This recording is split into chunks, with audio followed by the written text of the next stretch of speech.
이게 넘어갔지 않습니까? 이 윤석열 대통령의 이 탄핵으로 6월 3일 날, 6월 3일 날 대선이 치러지게 됩니다. 자, 그런데 이재명은 5개 재판을 받고 있습니다. 이 가운데 대장동 재판만 하더라도 자, 이 재판 진행도는 중에 선거가 기다리는 겁니다. 자, 판사가 오늘 이재명에게 다음 달에도 두 차례 재판이 있다 이렇게 말했습니다. 자, 다음 달 13일과 27일, 그러니까 5월 13일과 5월 27일 날 추가 공판기일을 지정했습니다. 자, 이재명의 변호인과 이재명 측에서는 자, 그날은 선거가 임박했다. 바꿔달라. 그러니까 재판부가 기일이 너무 많이 빠졌다. 그동안 재판이 너무 많이 빠졌다는 겁니다. 그래서 받아들이지 않은 겁니다. 자, 이재명 비사에 걸린 겁니다. 자, 이 한참 선거 운동을 해야 되는 시기가, 그러니까 5월 13일과 17일에도 자, 추가 공판이 지정이 됐고, 이날 재판이 나와야 된다는 겁니다. 자, 그래서 이 건과 관련해서는 대선 일정과 관련해서 날짜를 좀 고려해달라 이래 했지만, 그러나 대선 운동 기간이라서 그 부분을 뺄 수가 없다, 뺄 수는 없다. 그 날짜에 무슨 일이 있는지를 구체적으로 상세히 기록해서 제출해라 이렇게 말했습니다. 나중에 보고 판단하겠다는 겁니다.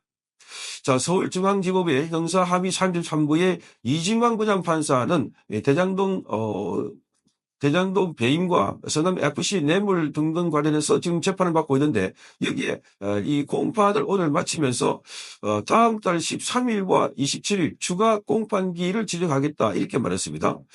자, 다음 달 27일은 이 대선의 공투표일이 꼭 일주일 앞둔 시점입니다. 6월 3일로 치면은 일주일 앞둔 시점이기 때문에 굉장히 바쁘고 중요한 날로 보입니다.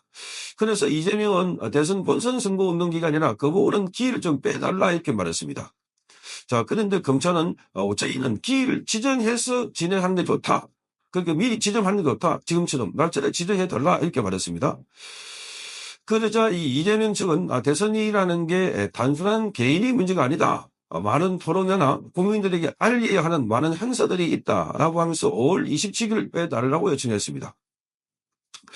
자, 그래서 재판부는 양측의 의견을 다 들은 뒤에 지금 5월 27일도 기일로 지정하겠다. 이렇게 다시 말했습니다. 그러니까 5월 22일 재판을 한다는 겁니다. 다만 구체적인 일정이 있으면 법원에 관련 자료를 내고 필요한 경우에 미리 허가를 받아라. 이렇게 말씀합니다. 구체적인 자료를 내고 그러니까 그 자료를 보고 판단하겠다는 겁니다.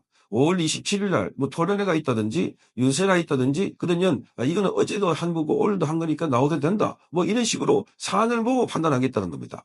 자, 이 재판을 받은 이 재판부가 그 앞에 재판부 완전히 다릅니다. 그 앞에 재판부는 김동현 부장판사. 자, 이 재판을 하다가 이 임기가 다 끝나가지고 말하자면 다른 부서로 발령해서 갔던 것이었습니다. 그런데 김동현은 이 재판을 좀 늘렸고 이재명이 단식하거나 이재명이 뭐 선거 운동이 있다, 국회의원 선거 운동이 있다 했을 때는 빠지기도 하고 너무나 많이 빠졌다는 겁니다. 그 김동현 부장판사가 재판을 했던 게 또 다른 게 바로 위정교사였습니다. 위정교사는 무죄를 선고하고 이 대장동과 백현동 이 사건에 대해서는 재판을 쭉쭉 늘려왔다는 겁니다. 그런데 이번에 이 재판을 받은 이진광 부장판사는 아주 간단한 걸로 보입니다. 지금 재판을 하는 도중에 대선인데도 불구하고 바로 대선 일주일 전에도 재판을 강행하겠다 이렇게 말합니다. 자, 그러면서 재판 기일이 너무나 많이 빠진 상태다. 그래서 5월 13일과 27일에도 기일로 잡겠다고 거듭 고지를 했습니다. 자, 이 재판은 심리 도중에 지난 2월 달에 법관의 정기 인사로 재판부가 교체가 됐던 것이었습니다. 자, 그래서 재판부 구성이 바뀌면서 증거를 다시 살피는 등의 해당 재판은 다시 심리를 해야 되는 겁니다. 자, 그래서 이 재판부는 재판을 마치면서 증거 채택과 관해서 지난 2월 말에 개정된 형사소송 규칙에 따른 선별 의무를 고지하게 되었습니다. 자, 어쨌든 재판부는 지금까지 검찰과 변호인이 신청한 증거를 대부분 채택했는데 새 규칙에 따라서 더 세세하게 요건을 검토해서 채택하도록 하겠다 이렇게 말했습니다. 자, 그러면서 재판부는 요건이 소명되지 않으면 증거가 채택되지 않을 수 있다는 점을 미리 말씀드린다라고 말하면서 검찰이든 변호인이든 고민해 보라 이렇게 말했습니다. 자, 아주, 깐깐합니다. 이 이지만 부장판사가 그 앞에 김동연 부장판사와는 완전히 다른 양상입니다. 김동연 부장판사는 그저 뭐 이재명 할 대로 좋을 대로 하십시오. 뭐 이런 식입니다. 자, 그러니까 그 김동연은 운동권이었고 지금 여기 이진만 부장판사는 완전히 다른 이런 형태의 판사입니다. 자, 이 사건은 지난해 3월 이재명이 성남시장으로 재직하면서 민간 업자들에게 유리하게 대장동 개발 사업 구조를 승인해줘서 특혜를 줬다. 그게 7,886억 원을 이득을 얻게 했다는 겁니다. 그리고 성남도시개발공사에는 4,895원의 손해를 끼친 혐의로 지금 이재명이 이 재판을 받고 있습니다. 이재명은 이 재판이 시간이 많이 걸릴 거라 생각하고 본인도 느긋하게 하고 있는 겁니다. 자, 그런데 재판부가 바뀌면서 지금 빨리빨리 하겠다. 그리고 재판부가 지난번에 빼먹은 것까지 또 다 계산하고 있는 것입니다. 자, 위례 신도시 개발과 관련해서는 채권을 통해서 민간 업자들에게 내부 정보를 알려줘가지고 211억 원의 부당 이득을 취하게 한 혐의도 받고 있습니다.